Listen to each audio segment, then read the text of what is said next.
नमस्कार, स्वागत है आपका। मैं हूं आपके साथ सुमित गुप्ता। आप देख रहे हैं राजस्थान सुपर 100। बुलेटिन की शुरुआत में कोटा से बड़ी खबर।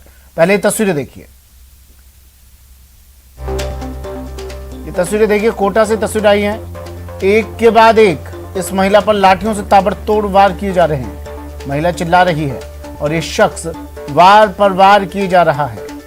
देखिए, एक शख्स और आता है। ये तस्वीरें सबसे पहले न्यूज़ 18 राजस्थान पर है। एक शख्स और आया यहाँ पर और वो भी महिला पर हमला बोल देता है। इस बीच एक महिला और पहुंचती है, वो उसे बचाने की कोशिश करती है, लेकिन इन लोगों पर तो मानो खून सवार है। बस वार पर वार किए जा रहे हैं। महिला पर जानलेवा हमले की तस्वीरें कोटा के सुकेत के हाट चौक की हैं।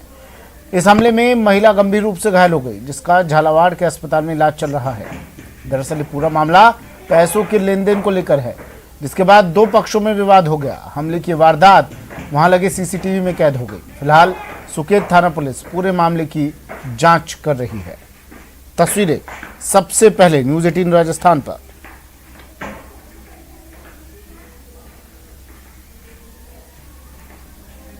कोटा की तस्वीरें हैं। पैसों का विवाद और इस विवाद में एक महिला पर जानलेवा हमला। ये तस्वीरें सीसीटीवी में कैद हो गई। एक महिला जान बचाने की गुहार लगाती रही, चिल्लाती रही, चीखती रही, लेकिन इन लोगों को इस महिला पर कोई दया नहीं आई और ये लाठी, डंडों, पत्थरों से इस महिला पर ताबड़तोड़ वार किए जा रहे थे। देखिए किस तरह एक शख्स आता है, वहां रखी ईंटें उठाता है, पत्थर उठाता है और इस महिला पर बरसाने शुरू कर देता है। बाद में इस महिला को गंभीर हालत में अस्पताल में भर्ती करवा दिया गया।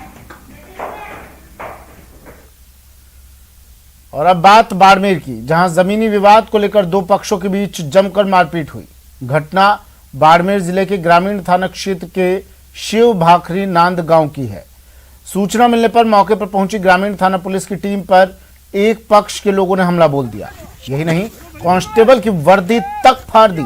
पुलिस ने राजकार्य में बाधा डालने और मारपीट करने का मामला दर्ज कर जांच शुरू कर दी है। पूरी घटना का एक वीडियो सोशल मीडिया पर वायरल हो गया। हालांकि न्यूज़ 18 वायरल वीडियो की पुष्टि नहीं करता है। वायरल वीडियो में पुलिसकर्मी भी मारपीट करते नजर आ रहे हैं। हालांकि वायरल वीडियो को पुलिस ने जांच में शामिल कर लिया है।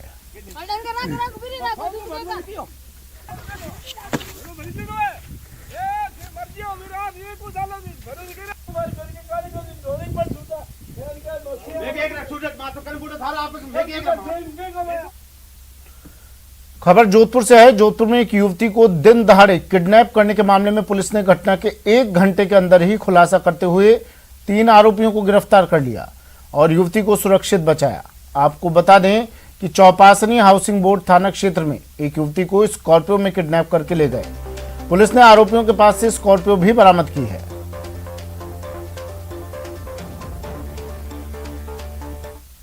तुरंत स्कॉर्पियो के जो नंबर आए पीसीआर के जरिए नाकाबंदी कराई गई और मैं स्वयं फिर मौके पे जाके और इनकी तलाश में जुटे, इनके घरों पे जाके दबिश दी।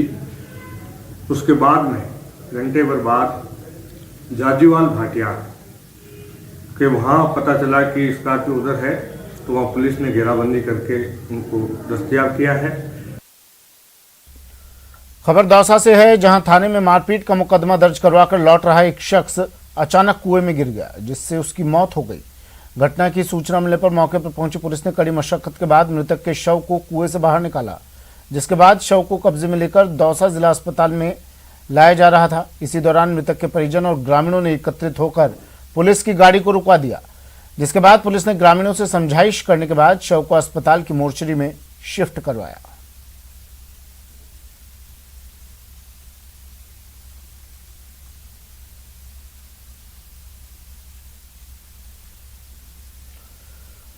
महाराष्ट्र के ठाणे जिले के मुरबाद इलाके में एक प्लास्टिक फैक्ट्री में रविवार रात को भीषण आग लग गई। मौके पर दमकल विभाग की गाड़ियां पहुंची और आग पर काबू पाने के प्रयास जारी हैं।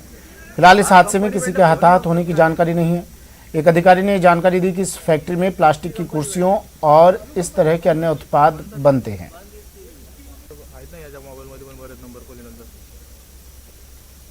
फायर ब्रिगेडला लावला त्यांचा पण चांगला आहे का मोबाईल तुझा? हो, एक कर एकदम शूटिंग कर आणि पुढून घे थोडी. हा कंपनी भेटले फोन नाही उचलत काय नाही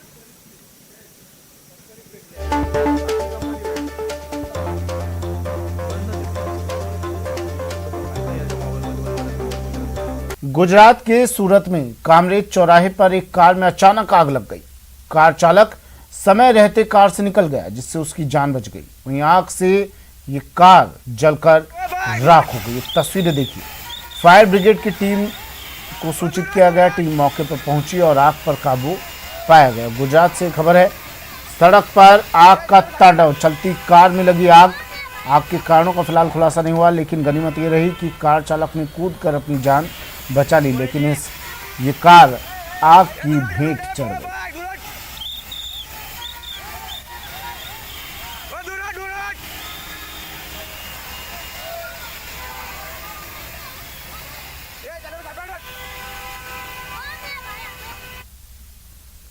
वक्त एक ब्रेक का, जल्द हाजिर होंगे। के मामले में मेघालय के राज्यपाल सत्यपाल मलिक ने एक बार फिर केंद्र सरकार के रवैये की आलोचना की है। राज्यपाल सत्यपाल मलिक ने कृषि कानूनों के विरोध में आंदोलन कर रहे किसानों की मांगों को समर्थन करते हुए केंद्र से किसानों से सहानुभूतिपूर्वक वार्ता करने का आग्रह किया है। ग्लोबल जाट समिट को संबोधित करते हुए सत्यपाल मलिक ने कहा कि 600 से ज्यादा किसानों की मौत के बावजूद आंदोलन पर सरकार कोई निर्णय नहीं कर सकी। आंदोलन से जहां सरकार की छवि खराब हो रही है, ऐसे में केंद्र सरकार को किसानों के आंदोलन के मामले में वार्ता कर जल्द समाधान करने की सलाह दी है। यही नहीं, सत्यपाल मलिक ने ग्लोबल जाट समिट 2021 को संबोधित करते हुए कहा कि देश में उद्योग एवं व्यापार जगत के बजाय सामाजिकता और भाईचारे पर बढ़ावा देने की जरूरत है। के नहीं आएंगे, उन्होंने भी तय कर रखा है कि हम इस काम को पूरा ही करके जाएंगे। 1 साल लगे, 2 साल लगे, 3 साल लगे, 4 साल लगे, वो जीत के आएंगे, कामयाब होके आएंगे, क्योंकि वो अपने लिए नहीं लड़ रहे हैं।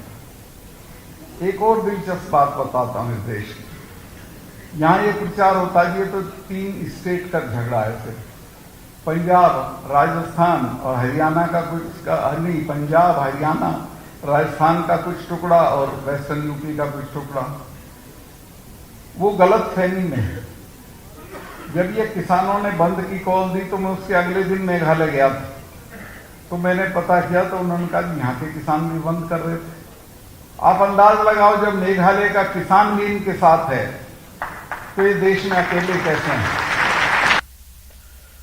आज दिल्ली में बीजेपी राष्ट्रीय कार्यकारिणी की बैठक हुई।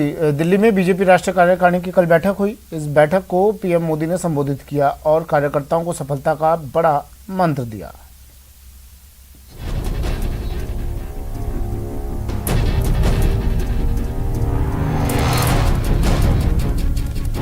कोरोना काल में रविवार को दिल्ली में बीजेपी राष्ट्रीय कार्यकारिणी की बैठक हुई। इस बैठक की शुरुआत बीजेपी अध्यक्ष जेपी नड्डा के उद्घाटन भाषण से हुई और समापन पीएम मोदी के संदेश के साथ। वैसे तो इस बैठक में तमाम राजनीतिक विषयों पर चर्चा हुई, लेकिन इस बैठक में केंद्र बिंदु में रहा अगले साल यूपी सहित कई राज्यों में होने वाला चुनाव।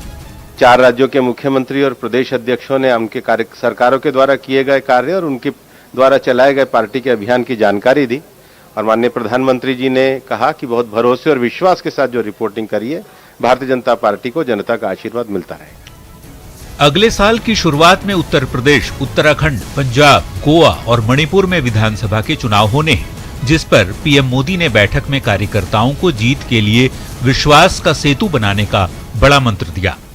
कार्यनीति को बनाने के लिए एक बड़ा मंत्र सभी कार्यकर्ताओं को दिया। उन्होंने कहा कि भारतीय जनता पार्टी के कार्यकर्ताओं को सामान्य आदमी के मन के विश्वास का सेतु बनना चाहिए, become a bridge of faith for common man. इसके अलावा पीएम मोदी ने कार्यकर्ताओं को सेवा और समर्पण के संकल्प के साथ आगे बढ़ने का संदेश भी दिया। सेवा, संकल्प और समर्पण से जुड़कर, कोई एक परिवार के साथ जुड़कर के नहीं, बल्कि पार्टी की ये जो परंपराएं हैं, इन परंपराओं को आगे बढ़ाते हुए और पार्टी के कार्यकर्ताओं की कड़ी मेहनत और परिश्रम के कारण हम आगे बढ़े हैं। और इसलिए उन्होंने कहा कि भारतीय जनता पार्टी के सभी कार्यकर्ताओं को आने वाले समय में इस विश्वास को लेकर के, इस अपनत्व को लेकर के चलना होगा। बीजेपी की इस अहम बैठक में कोरोना महामारी पर भी चर्चा हुई और 100 करोड़ कोरोना टीकाकरण की उपलब्धि के लिए पीएम मोदी का अभिनंदन भी किया गया। इसलिए उन्होंने इस विषय को आगे बढ़ाते हुए माननीय प्रधानमंत्री जी ने अपने संबोधन में कहा कि लगातार सामान्य व्यक्ति के मन से जुड़कर के जो पार्टी एक राजनीतिक विचार को आदर्श के रूप में लेके चली है, आज उसका एक व्यापक परिणाम भी देखने में आता है। और वो व्यापक परिणाम इस रूप में है कि दुनिया के लोगों ने अनेक क्षेत्रों में, चाहे कोविड में 100 करोड़ लोगों का टीकाकरण हो, चाहे भारतीय अर्थव्यवस्था के सुधार की दिशा हो, और चाहे जलवायु परिवर्तन पे भारत के द्वारा विश्व में स्थापित किए गए मानक हो, उसको स्वीकार किया है। और ये पार्टी ने अपने इस पूरे मूवमेंट से भारत की लोकतांत्रिक व्यवस्था को मजबूत किया है। माने उन्होंने जैसे हमेशा देते हैं क्वेश्चन ऑफ होप है, और सब चीज़ों के लिए तरक्की करने के लिए उनका कहना है कि भाई यू हैव टू मेहनत करने की जरूरत है। तो हम लोग सबको उन्होंने प्रोत्साहित किया है, मुझे बड़ी खुशी हुई। बता दें, कोरोना के प्रोटोकॉल को देखते हुए वरिष्ठ नेता लालकृष्ण आडवाणी और मुरली मनोहर जोशी समेत देश भर के 36 पार्टी इकाइयों के सदस्य बैठक से वर्चुअल भी जुड़े थे। Bureau report, news 18 network. और दौसा से बड़ी खबर है, गुरुग्राम की महिला के साथ यहां गैंगरेप किया गया। दौसा में 3 युवकों ने इस वारदात को अंजाम दिया। रेप के बाद महिला बदहवास हालत में मिली है। पुलिस ने महिला को अस्पताल में भर्ती करवा दिया है। पीड़िता का बयान दर्ज कर लिया गया है और अब पुलिस इस पूरे मामले की जांच में जुट गई है। बड़ी खबर दौसा से।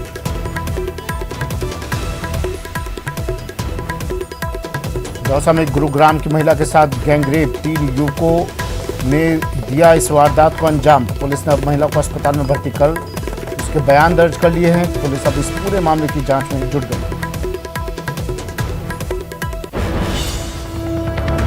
मुख्यमंत्री अशोक गहलोत एक बार फिर राजनीति के जादूगर साबित हो रहे हैं। लगातार कांग्रेस के पक्ष में आ रहे चुनाव नतीजों ने गहलोत का कद और बढ़ा दिया है, साथ ही विरोधियों को भी पस्त कर दिया है। अब माना जा रहा है कि मंत्रिमंडल विस्तार और राजनीतिक नियुक्तियों जैसे मसलों में आला कमान की ओर से गहलोत को फ्री हैंड रहेगा। देखिए ये रिपोर्ट। गहलोत का दम, विरोधी बेदम। उपचुनाव के नतीजों में गहलोत चैंपियन। जीत के बाद विरोधियों को संदेश क्या? सियासी नियुक्तियों में गहलोत को फ्री हैंड। पंचायत चुनाव के बाद विधानसभा के उपचुनाव में भी सीएम गहलोत का जादू जनता के सिर चढ़कर बोला। राजनीति के माहिर खिलाड़ी माने जाने वाले गहलोत ने उपचुनाव के पिच पर ऐसी चालें चली कि बीजेपी के साथ दूसरे दल भी चारों खाने चित हो गए। दोनों सीटें जीतने से भले ही प्रदेश में सरकार पर कोई खास फर्क नहीं पड़ा हो, लेकिन इस जीत का संदेश दूर तक गया है। दोनों सीटें जीतने के बाद गहलोत और ज्यादा मजबूत हो गए हैं और पार्टी में उनका रसूख भी बढ़ गया है। इतना ही नहीं, इस जीत ने गहलोत के विरोधियों को भी पस्त कर दिया है। केवल 2 सीटों को छोड़ करके बाकी 5 सीटें कांग्रेस के सरकार होते हुए पक्ष में आई हैं, तो ये स्पष्ट प्रमाणित है कि सरकार की लोकप्रियता बढ़ रही है, कम नहीं हुई, एंटी कमेंसी नहीं है। और जो केंद्र सरकार और मोदी सरकार विफल रही है, उनके मुद्दों के प्रति अब जनता ध्यान देने लग गई है कि मोदी जी केवल बातें करते हैं, काम नहीं करते। गहलोत सरकार ने जो जन कल्याण और विकास की योजनाएं बनाई, उस पर जनता ने मोहर लगा दी। हमारी योजनाएं जमीन पर उतरी। हमने 75% से ज्यादा घोषणा पत्र में किए वादे पूरे कर दिए। एक टीम भावना से अशोक गहलोत के नेतृत्व में सरकार। फिलहाल इतना ही, दीजिए इजाजत, नमस्कार।